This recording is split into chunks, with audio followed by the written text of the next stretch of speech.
Hey guys, today we're going to be going through a primal movement routine where we wake up our brain and we get our shoulders talking to our thorax and our core and our hips, and then all the way down to the feet.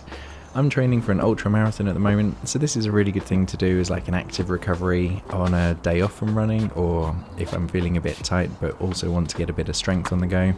This is a good thing to do as like steady state exercise for anyone who's training with either running or weightlifting and you just feel a bit beaten up but you still want to bring a little bit of strength to your day. So I'm doing this fasted. It's nice and cold outside. I'm going to be moving mindfully and slowly, and I'll be focusing on breathing that nice cold winter air in as well. And it's early in the day, so the sunlight is just waking up my hormonal system too. Here, we're just going to warm up the wrists. So my fingers are facing forwards and I'm pushing my shoulders over my fingers, and this is helping my wrist dorsiflexion. And then with fingers facing backwards, I'm now focusing on pushing my butt back to my heels, and this is helping dorsiflexion as well, but really stretching out the forearm muscles. You guys can stay where you are, but I'm just changing so you can see what I'm doing. Now I'm putting the backs of my hands on the floor, rocking side to side with my fingers facing each other. This feels a bit gnarly to me. It's just really helping to stretch the connective tissues and ligaments on the backs of your wrists.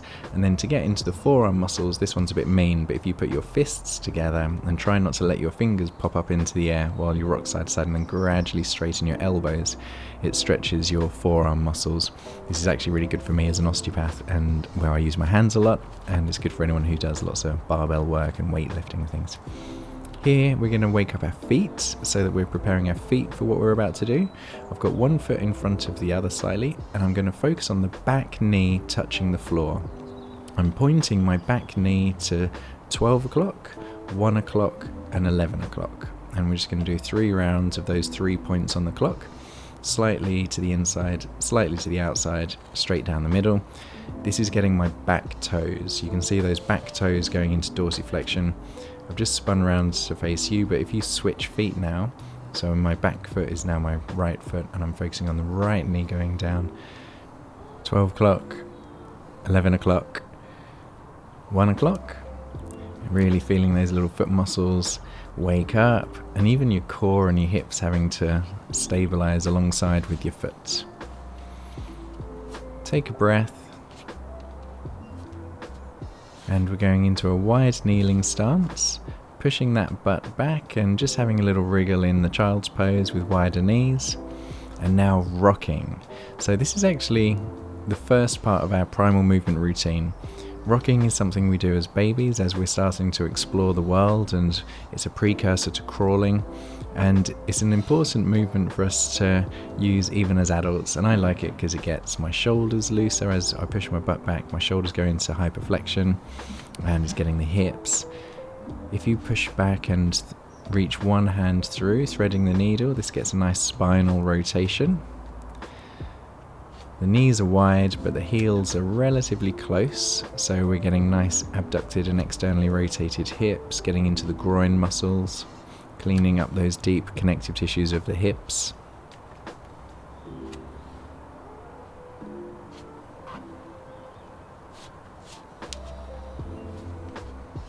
And now, in a tabletop position, find a neutral spine, lift the knees so your shins are parallel to the floor, so you're not lifting your knees too high. And now we're going to rock again, but with the shins parallel to the floor. And this, you'll feel instantly, requires a lot more effort in the core muscles and the hip muscles and the feet muscles. The shoulders will be working a bit more. In a second, we're going to start rotating, where imagine your knees have lasers coming out of them. You're going to shine those lasers side to side, bringing in a nice spinal rotation as you push your butt back and point those knees side to side. Reset the feet if you find yourself slipping.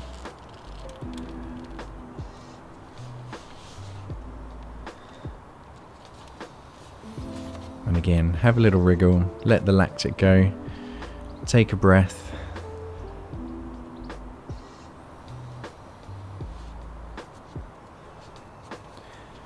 What What we're going to do next is start with a nice tabletop position again, shins parallel to the floor, and take one hand off the floor nice and slow, trying not to rock too much side to side.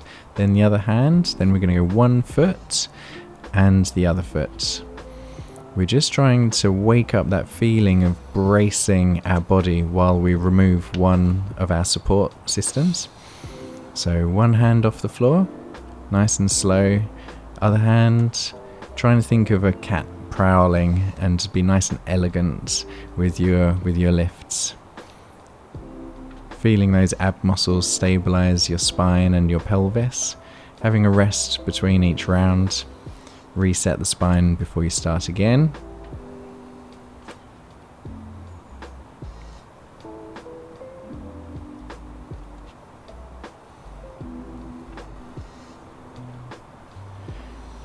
Have a little rest and a wriggle.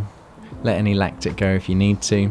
What we're going to do next is, rather than just lift one support system, we're going to lift two, but we're going to lift opposite hand and foot. So same principle, I'd like you to be nice and stable through the spine and pelvis, like a little lizard in the desert.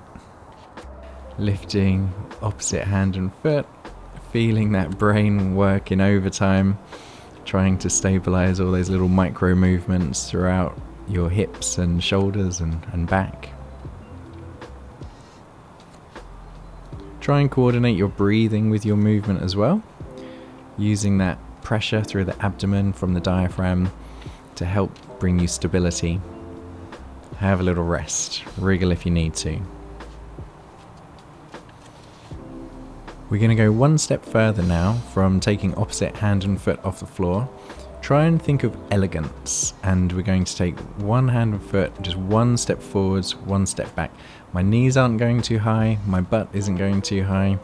Just trying to elegantly step forwards with opposite hand and foot, slowly with control, not too far.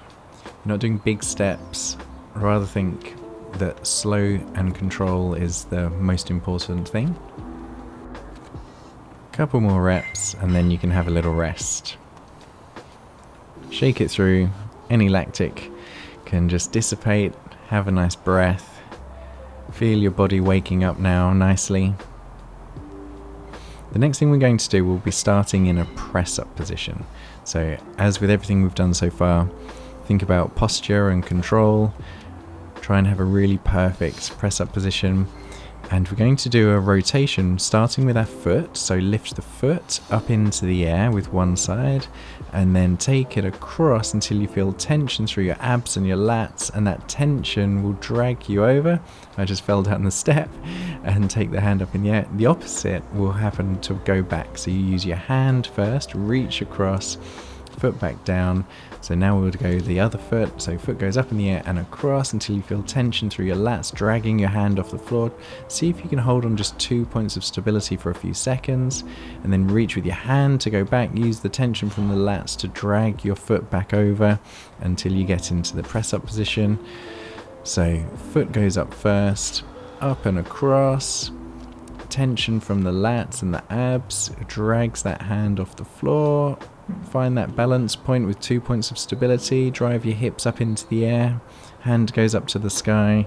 Use tension from the lats to pull that foot off the floor, placing the hand back to guide you back to the press up position. Feeling that spine rotate and unstick.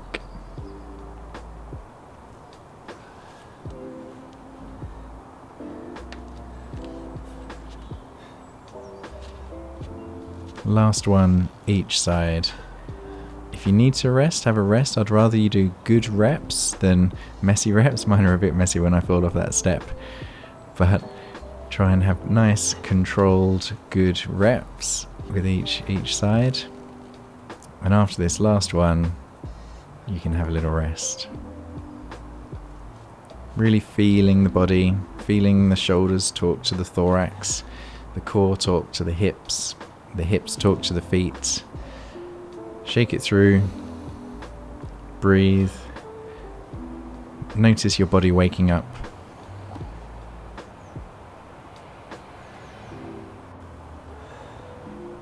Once your body feels awake, and relaxed and the lactic's dissipated, work your way to a tabletop position.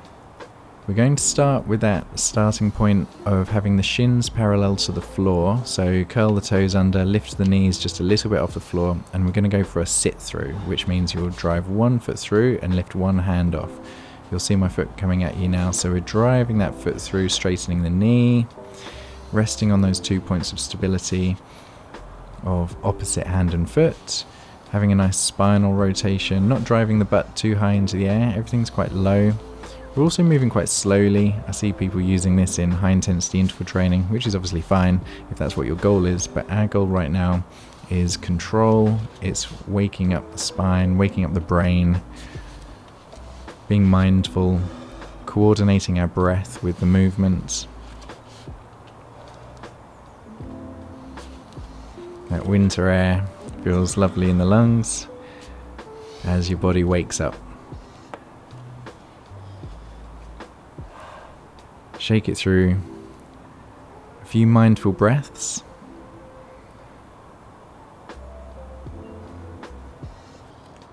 We're going to finish in a downward dog position, but still bring a little bit of balance to it. So downward dog, remember, try and focus on straightening your spine more than your legs, and then reach one hand to outside the opposite ankle. So this brings a little bit of shoulder stability and spinal rotation. And then once we've done a few more reps of that reach, now we'll just do a pump side to side. I can really feel my ultra running training going on in my posterior chain here. I feel particularly tight, so need to do a bit more of this. And then rest back into a nice child's pose with wide knees again, where we started. Have a breathe, have a wriggle, lift your shoulder blades off your thorax, feel that glide around your rib cage, feel little crunches maybe. And then find a position that you find relaxing and restful. Let your body settle, and you can know that you've done some good work waking up your spine, waking up your hips, your feet, your shoulders. Your brain is connected through your body with that strong proprioceptive system. We brought in some mindfulness and some breathing, so hopefully you feel nice and calm and ready to tackle the day.